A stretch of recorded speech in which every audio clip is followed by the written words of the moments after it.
name is Alexa Jinusovero, and welcome to the Youth Voices podcast. And today we're going to be diving into the fight against tuberculosis.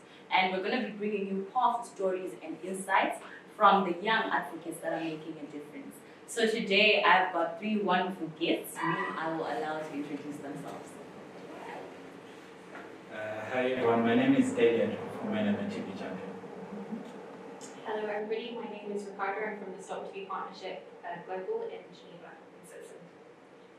Hello everyone, I'm Michelle Chareka, a TB survivor. Thank you very much. So this episode is brought to you by Say What with support from Stop TB Partnership. So today I have questions for our guests. I'm going to start with Michelle, who is our TB survivor, as well as she's part of the advocacy committee. So Michelle, can you walk us through your journey of diagnosis and treatment?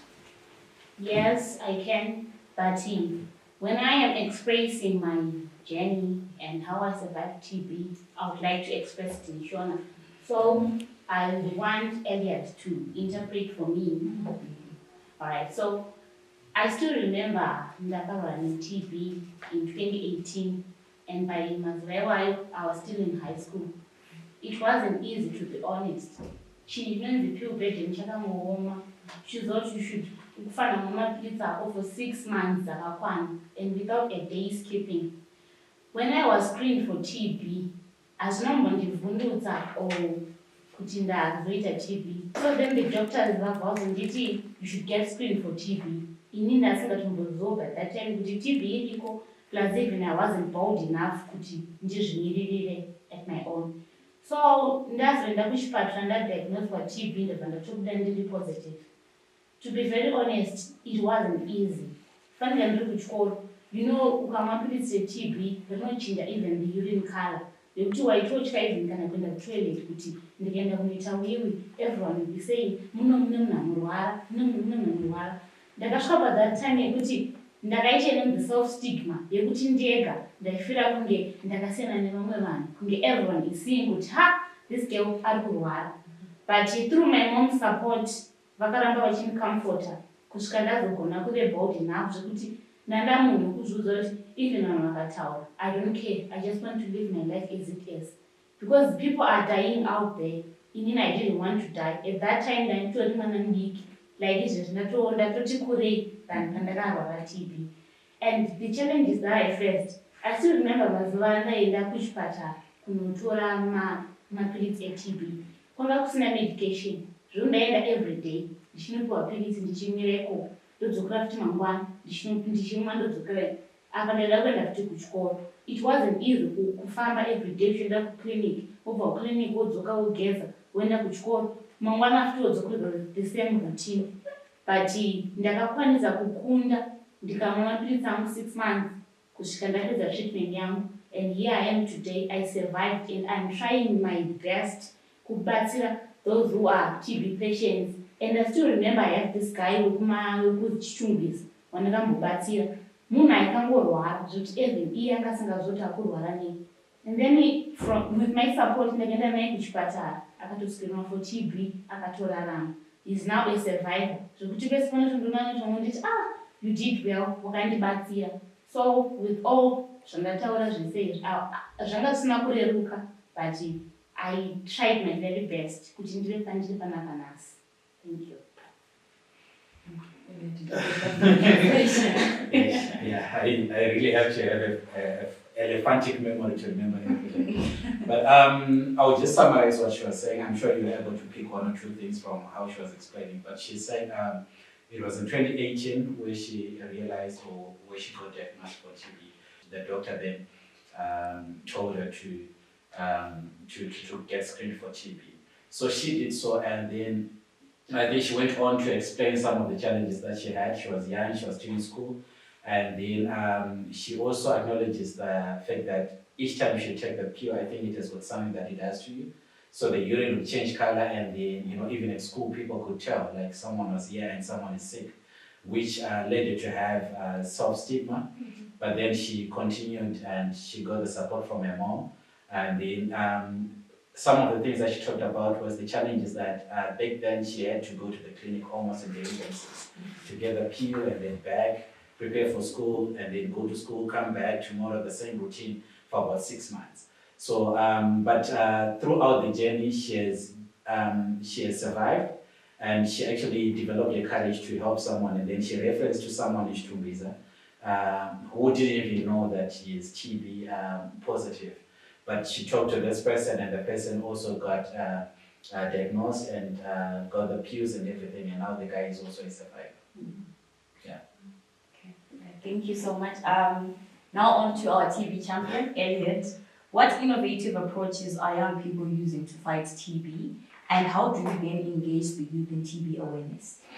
Okay, so let's be very frank. A lot of people have been asking me, how did you get to be a TB champion and all this?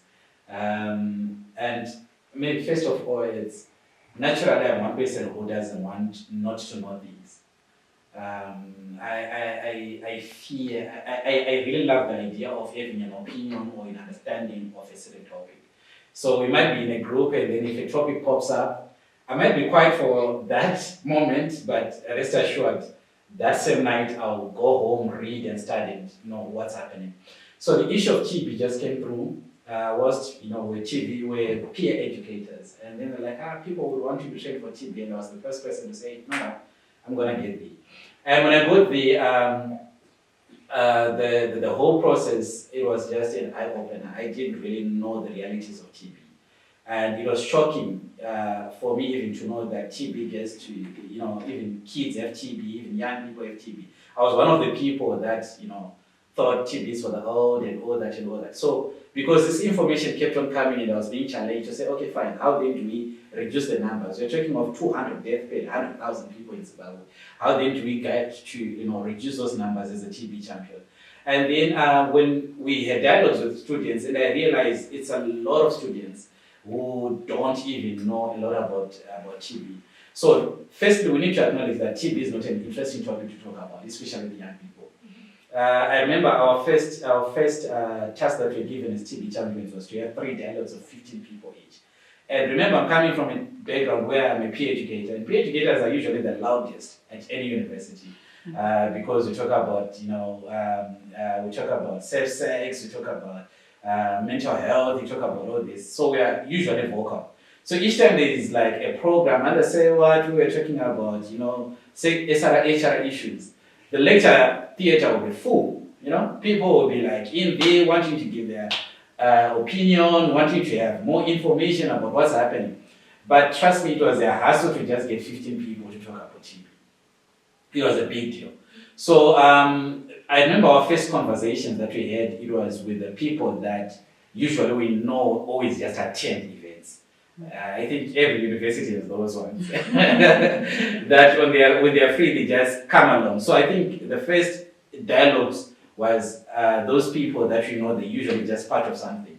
But then on our second dialogue, we then have to be more strategic to say, how about we flight in a secular message to say, those people who have interacted with people with TB, maybe family members or whatever it is, can come through and let's talk about it. So we had to write on the existing activities that are happening already at the university.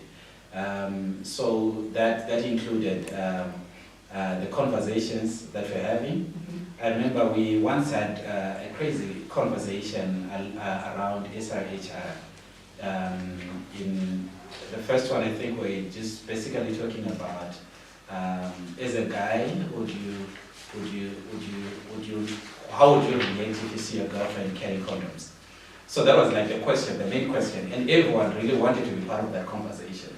But then halfway through it, or maybe the last 20 minutes of it, you just had to bring in to talk about the correlationship between HIV and TB and then drive the whole conversations somewhere else. So we actually had young people within triggered, and then the second conversation, like the first one I told you, it was just random people. Then the second one, we had to flight out. People actually had relatives or people that have lived with TB, and they were to come through onto the conversation. Mm-hmm. And this conversation was more of an eye-opener in terms of issues to do with stigma. I remember the first time with conversation was just us as TB champions. We've been capacitated. What is TB? What is TB? What are the symptoms? If you see this, report it, all this. And now we got to have a conversation where someone's telling you like, this is what I went through when I had TB. This is what my brother went through. This is, I lost my mom, and this is how the family, this is how the funeral setup was like. And then it just made us more firm in terms of, you know what, we really need to do more. If this is the reality of issues out there, we really need to do more. So the big dialogue now, it was now a mixture of people who didn't totally know about TB, those who have interacted with people with TB, and those with interest in how, in their health in general. Because I think the bottom line of conversations, especially in universities, has been your health is your sole responsibility. So let's not just talk about SRHR alone. Let's talk about TB. Let's talk about everything else, because your health is your sole responsibility. So we have to mount on those existing channels. Then definitely we know young people are found on social media, and as a young person, if you don't get someone who you then talk to, the next thing, maybe the best thing, well, in a layman's language, the best thing to do is to ask Uncle Google, right? I'm developing this, what does it mean? And at times they might not get accurate information. So we came up with a strategy to say, let's infiltrate the social media, right? We're always talking about the negative impacts of social media, the behavioral change through social media, because there is just an influx of a lot of bad stuff on social media. How about we also input into the social media and make sure that even if it's TikTok, the moment you slide, you're meeting something to do with TB. You can ignore only for a long time. But after a while, you're like, okay, what's exactly this thing about TB? And then maybe you can get to interact with, the conversations that are happening. So these are some of the issues, some of the strategic ways that you're to deal. Like if you're dealing with young people, first let's have a conversation, peer-to-peer engagement. If an old person comes and talk about TB, like, oh dude, you're old. What do you expect? You are supposed to probably have TB. But then if it's a young person also saying, you know what, I'm a TB survivor. I'm like, huh? You have TB? Oh, okay. So I could also have TB. Oh, okay. How do I prevent it? And then it then becomes a conversation to check on and on and on and on. So this is some of the innovative way we've been dealing with in terms of dealing with TB and young people. Right. Thank you so much, Elliot. Now on to Ricardo. I was playing your name in my head the entire time, so that I get it correct. Okay, so you've been around Zimbabwe, you've toured the places. What global based practices should we adapt locally? It's a really good question, but from what we have seen, the youth network here in Zimbabwe is particularly strong. You guys are doing an amazing job. Say What is doing an amazing job in supporting youth in Zimbabwe to be, speaking about their experiences if you're a TB survivor, acting as peer educators. The work that we have seen is just, it's incredible here. There are a few other examples where we've seen youth engagement in countries like Kenya, where they also have a network of youth champions, TB survivors. We also have from Pakistan, one of our organizations that we work with there. They had, it's younger than you guys, but I was a child. TB typing at the Bali Union Health Conference, Lung Health Conference. So I think, I actually think that the world has a lot to learn from you guys here in Zimbabwe. I think you are leading the way in terms of youth engagement, hearing from you all today with everything that you're doing, trying to tackle stigma, reaching out to your communities. I think sharing your personal stories with your peers at universities, other tertiary education institutions as well. I think that's super, super powerful. So I wish that I could say to you that we had best practices from lots of other countries, but you guys really are leading the way. There's a new youth TB network that has been started recently called Unite. There's a young champion from Zimbabwe called Tanaka who is part of the steering committee. So that's a network that we would encourage you guys to get behind as much as you possibly can, to encourage your peers, your friends, your families to be engaging with, and other guys like you in different countries to be really forming part of that youth network as well and leading the way. And us as the Stop TB Partnership, we're really proud to be supporting organisations like Say What, to be championing the youth. You are the future, right? So if we don't have youth engaged in the fight to end TB, we're not going to get anywhere. So you guys, you should be really, really proud of yourself from the efforts you're making here in Zimbabwe. Thank you. Still on that note, how can we then strengthen cross-border collaboration? That's a really good question. So again, networks like this youth network would be a really good opportunity for you to maybe learn from each other, engaging with other TB survivors, other young TB champions. I think you can do an awful lot there to be learning from them. They can learn from you. I think by engaging as well with other organisations that you maybe come across if you're participating in some meetings, those would be different ways that you'd be able to engage in terms of cross-border collaboration. Thank you very much. So for our closing questions, these are directed to everyone. What message would you share with other young people about TB, and also how can listeners get involved in TB advocacy? We'll start from Michelle. All right, thank you. As for the young people, the young generation, I just want to say TB is curable. Run a TB who got to survive. I'm a good example. I survived TB, and I'm still kicking and I'm still growing.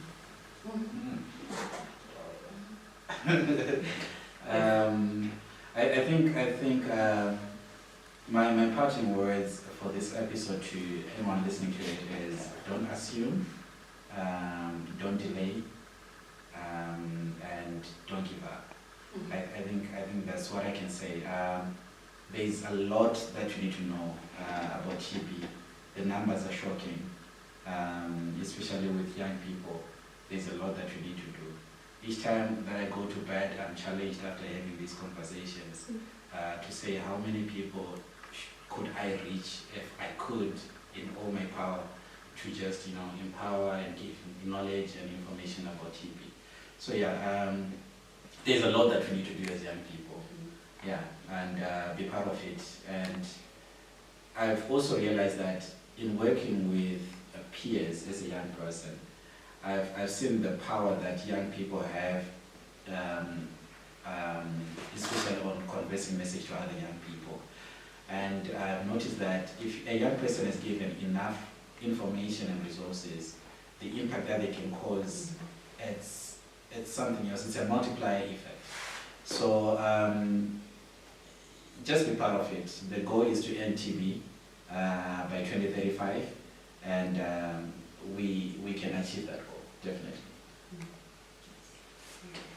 Yeah, so maybe, as I said before, the youth is the future. I think it's really powerful for you to be sharing your stories. I'm saying you because I'm not sure I count as youth anymore, but I think it's really powerful for you to be sharing your stories, your experiences. Without hearing those stories, we as the global TB community, we're missing something really key.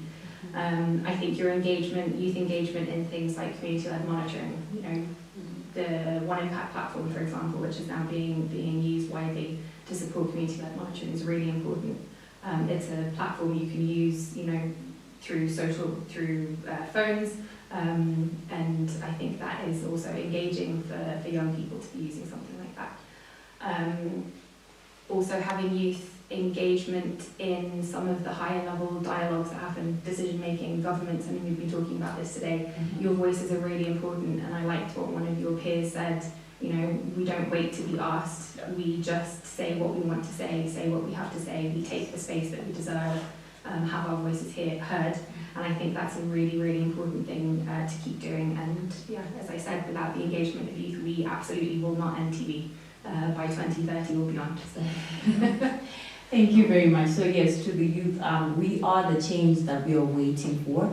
We need to start making intentional strides towards ending TB. So I'd like to thank our guests for today. And remember, to our listeners, if you have any information that you may need, or you need to call someone or get directed to where you can get TB services, please don't hesitate to call our toll-free number, which is 577. Until next time, thank you.